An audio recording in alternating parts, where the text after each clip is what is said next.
your passion with the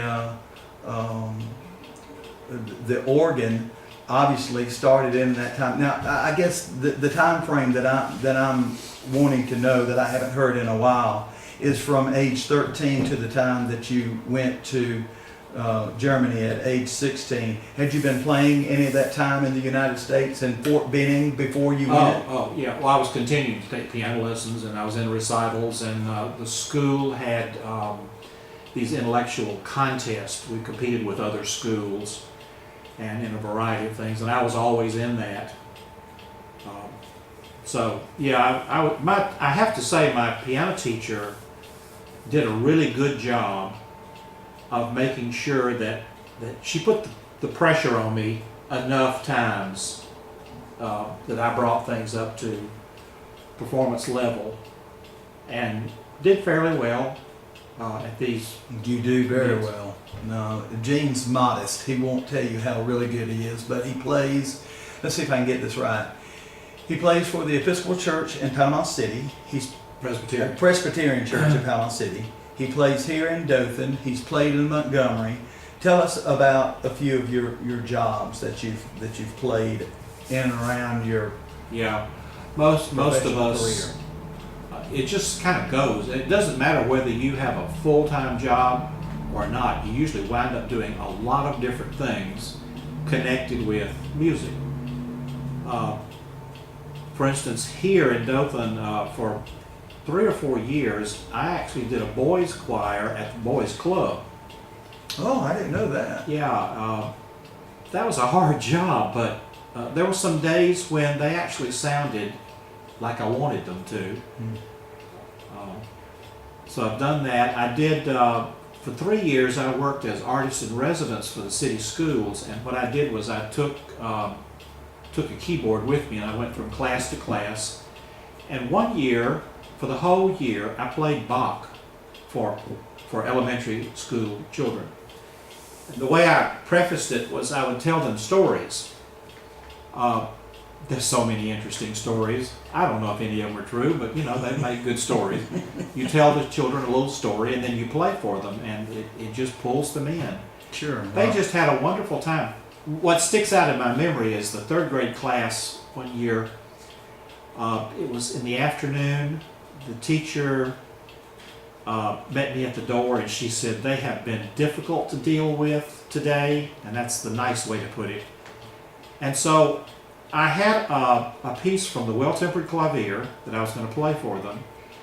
And this time I said, I don't have a story to go with this, but it's just a beautiful piece, and what I'd like you to do is just put your head down on your desk and let me play the piece for you, which they did.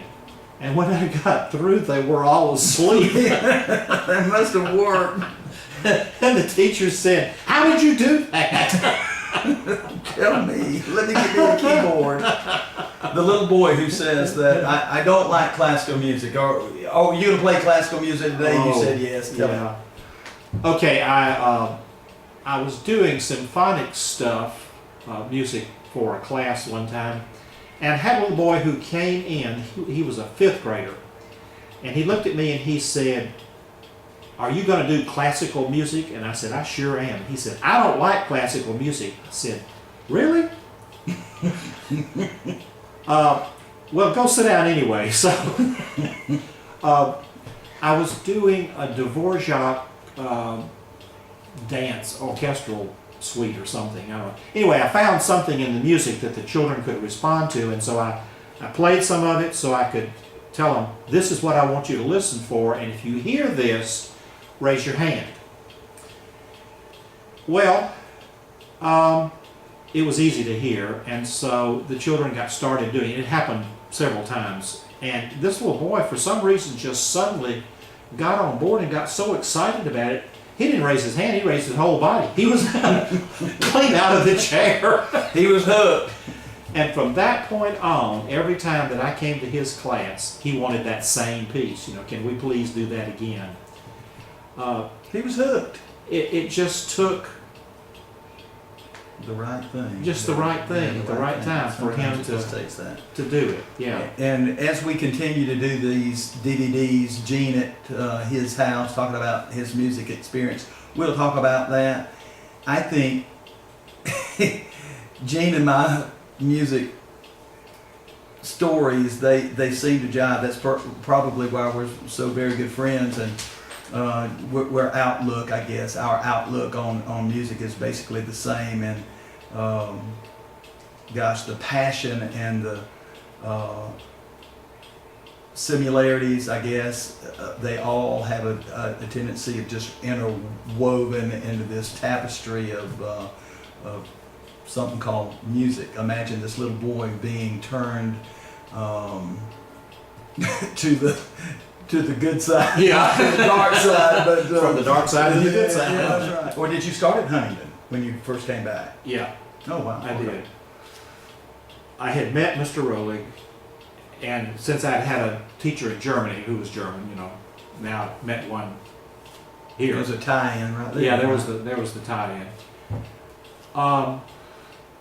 All music students have to go through certain disciplines.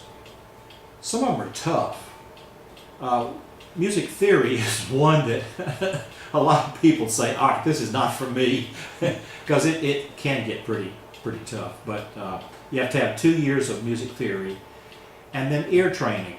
What you're hearing, you need to be able to translate it. Can you write it down? Can you identify it? That sort of brings me around to the fact that some people have a gift for remembering something that they've heard. Which is not me. That'd be you, not me. I've seen my father-in-law, who had that gift, sit down with a bunch of people his age, and they called out to him tunes from their life. And he didn't miss a single one. I mean, as soon as they named it, he was playing.